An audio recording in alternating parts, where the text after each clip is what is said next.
Problem is, if you negotiate almost anything with that side, you've lost fundamentally like all the aspects that make America America. Why?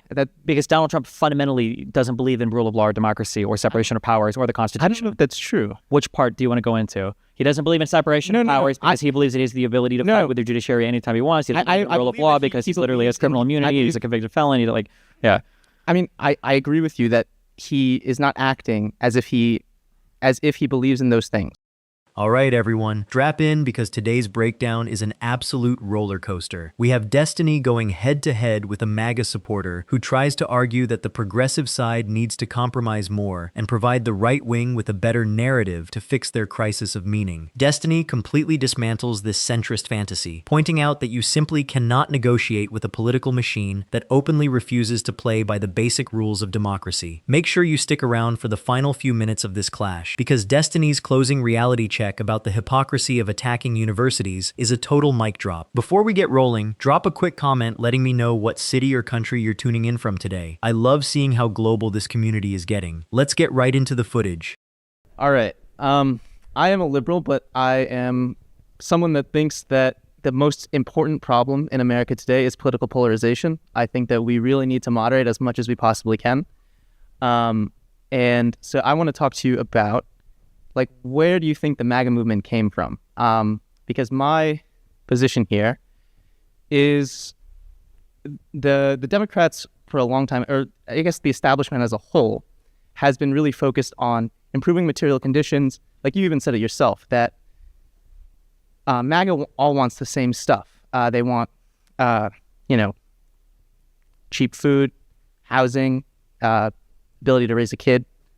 And I think that if I had to say that what was the one reason why MAGA has risen is because people don't feel like material goods and like stability and material security, that doesn't create a narrative that you can be proud of for your whole life. Like that doesn't create a lifelong narrative. And I think people are missing that.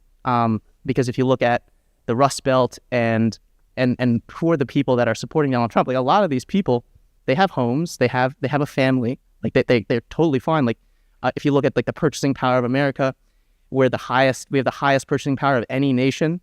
And it's like, so why, when we have so much material success, do people not believe their eyes or something? And so it's like, I think it really comes down to people are supporting Donald Trump because the establishment is so focused on the material conditions rather than the narrative conditions.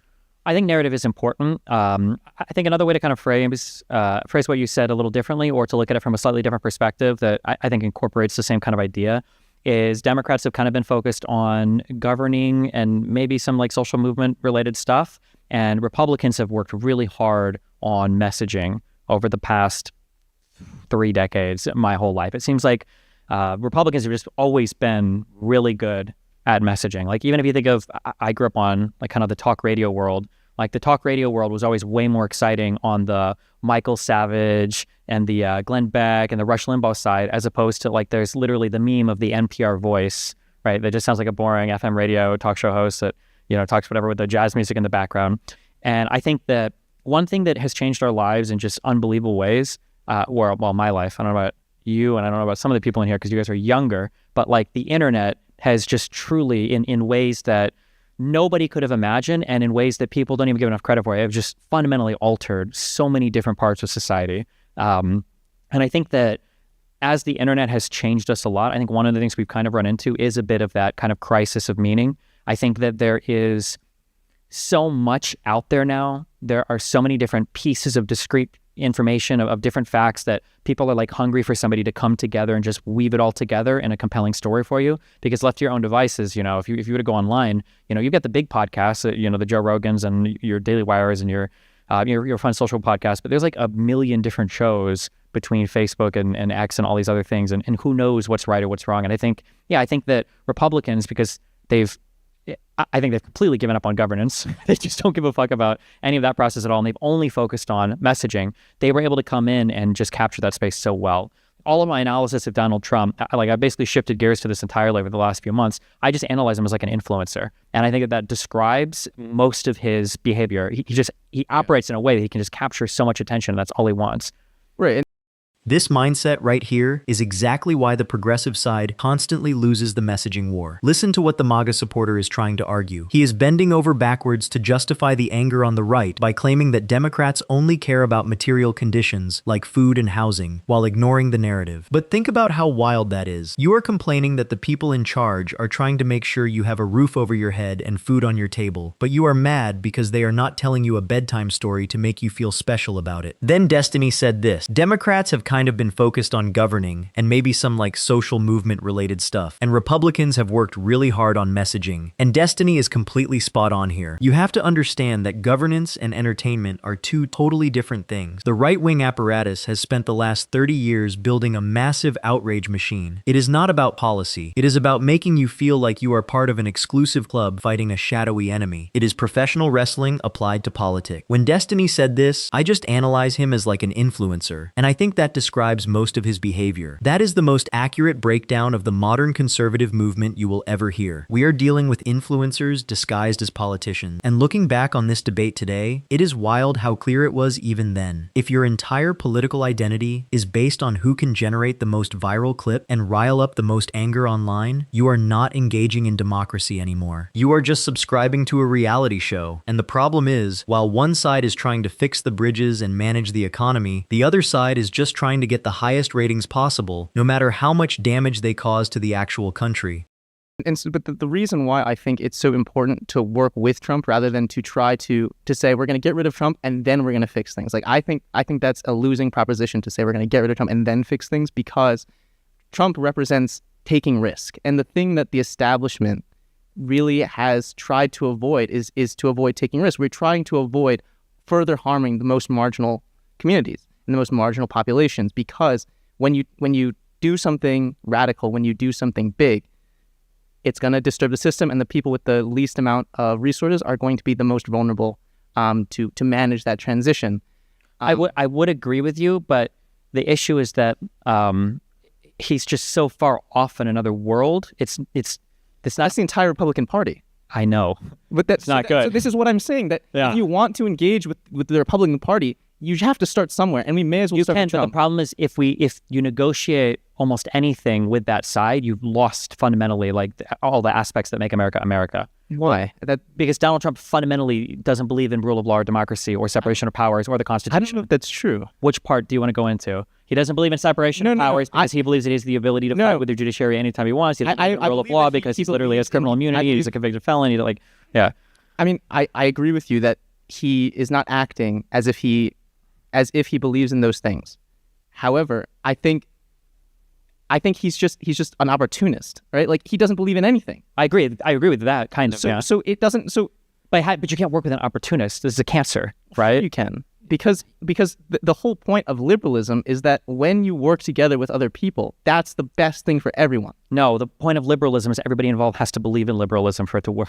Well, no, because you have. Like, liberalism is all about individuals. It's all about how everyone comes to the table with their own idea, with their own wants. And even you can say everyone is just ultimately selfish, and still liberalism works under those conditions.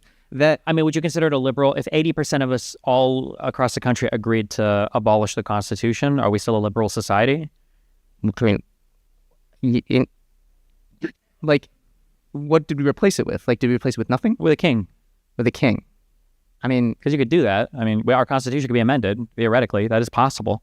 I'm just saying that for liberal, something that I think people don't give enough credit for is, in any given group, everybody kind of has to agree to play by a set of rules. And when you start breaking those rules, you step out of bounds a little bit. A little bit can be tolerated with, and you can negotiate a person back, but you can't you can't play with somebody who wants to play completely outside of the rules. If you had a sibling and you I disagree with that. There's a difference between playing with somebody who, if you played chess with a sibling and they make a bad move and you're like, I'll let you take that back. Okay. Well, then you just play a different game. You play the game that they want to play. Yeah, but the game we want to play is democracy. And if they want to play a different game, we don't want to play that game. That's what I was saying. We're playing the different game means we're fundamentally losing. You can't just assume and assert that they don't want to play democracy. I don't have to assume it. I just listen to what he says and what he does. Well, maybe he's doing that because he gets so much pushback from the Democrats, right? Like maybe he's doing that because no one actually understands. I think that that's a totally valid excuse when you're 15. I'm not talking about Donald Trump. I'm talking about Republicans in general. That they need better leadership. No. Like Democrats do not understand what Republicans want. Like no one is talking about the fact that Republicans don't give a shit about the material conditions. And they say that's fine that they can say that, but all they cried about for the last election was material. So what are we supposed to believe? It was supposed to be the cost of everything was too high. The only person that really talked about this is Jordan Peterson. And what happened to Jordan Peterson is he got ejected. Like doesn't just talk about it. He's doing a lot of crazy shit. What I'm saying is it shouldn't just be Jordan Peterson talking about meaning and trying to put some scaffold around what meaning is, right? Like, there should be more people talking about it. And Jordan Peterson has his own idiosyncratic ideas that aren't all correct. I don't disagree with what you're saying. I'm not sure if politicians are the best place to get meaning from, because that's a... No, what? Oh my goodness. The moment the MAGA supporter said this, the reason why I think it's so important to work with the MAGA leader, rather than to try to say, we're going to get rid of him and then we're going to fix things. That is where you see the exact trap that centrists fall into every single time. They operate under this delusion that if you just sit down and play nice with people who want to tear the system down, you can somehow fix everything through the magic of compromise. But you cannot compromise with a bulldozer. And that brings us to the exact reason Destiny shut it down so perfectly. Destiny said this: the problem is, if you negotiate almost anything with that side, you've lost fundamentally, like, all the aspects that make America America. Let me break down why this matters so much. Democracy relies entirely on both sides agreeing to a basic set of rules. Think about the appeasement strategy in the 1930s, when European powers thought they could just give up a little bit of territory to keep the peace. You cannot negotiate with an entity that fundamentally does not respect the boundary lines of the game. If one person is playing chess and the other person is flipping the board and setting the pieces on fire, you are not playing chess anymore. Destiny said this: he doesn't believe in separation of powers because he believes that he has the ability to fight with the judiciary anytime he wants. This is the core issue that people constantly ignore. You are trying to use normal political strategies against a movement that operates completely outside of normal political boundaries. When Destiny said this, yeah, but the game we want to play is democracy. And if they want to play a different game, we don't want to play that game. That is the absolute knockout blow. You cannot negotiate away your foundational rights just to make the other side feel heard. Compromise only works when both sides actually want the country to survive. So what I'm saying is it's the fact that academia and the elite and the establishment as a whole have not given people the words to talk about their crisis of meaning. Yeah, but usually doesn't come from, it usually comes from our culture, right? No, a lot of the articulation, the way that people talk about things, it comes from the top. It comes from the people that are having intelligent conversations about it. Like, liberalism didn't come from the culture; it came from academia. I could be wrong on this. I haven't studied this area, so I'm on very unsure ground. But like, my guess would be more that me too. That the culture dictates. So people that are making movies and music are probably going to be dictating what our conversations are more than somebody in an academic institution writing a paper about sociology or something. It comes from like those underground, like feminism came from underground academic conversations. Liberalism also, it came from like established institutions, right? And so a lot of that. Like, sure, but we're not. It might not feminist liberalism. We're talking about just kind of like narrative or purpose, right? It's a little bit different. I mean, I don't know, because the feminism movement is what gave women the language and the articulation to say what their grievances were and say it in an intelligent way and say it in such a way that they got men on their side. What do you think? What do you think it should come from? I think it should come from academia. I think more people should have worked with Jordan Peterson, took him more seriously, and said, how do we articulate this lack of meaning? And because when there is nothing to articulate, then we're going to talk about economics. Then we're going to talk about economics. Like, of course, because if do you think Jordan Peterson was effective in his approach to academia, saying all of it was rigged and that he didn't trust? I think Jordan Peterson was idiosyncratic, and he made a lot of blunders, and he was disagreeable with people, and he could have been great, but he fumbled the bag. I think. You got about 1 minute there, Benjamin. Yeah, I think I lost my train of thought. My fault. Sorry. Let me see if I can. You said Peterson fumbled the bag. I asked you because I feel like it's just so weird, because I feel like because Democrats are the only people who are willing to ever self-reflect, that Republicans are just unimpeachable when it comes to questioning motives or questioning understanding people. Because like Jordan Peterson would say that like well, all these trans people, they just want to make it so that they can compel me to speak about their pronouns in this way. And it's like, that's probably not really what most people care about, right? But like, so he's doing the exact same thing, but for some reason it's liberals that have to analyze ourselves for why we're so mean and fucked We don't have to analyze ourselves. We're in control of academia. That's why we have to do it. We're in control of any rational thought. Sure, but like MAGA is literally, I would say metaphorically, before MAGA was opposed to academia. Now, literally today, Trump is trying to destroy academia. So this is the thing. So you think Republicans are going to be... We need to fix this. This is critical that we fix this. Okay, but right now Trump is trying to pull funding from places, and he's trying to blackmail places to get them to change their curriculum.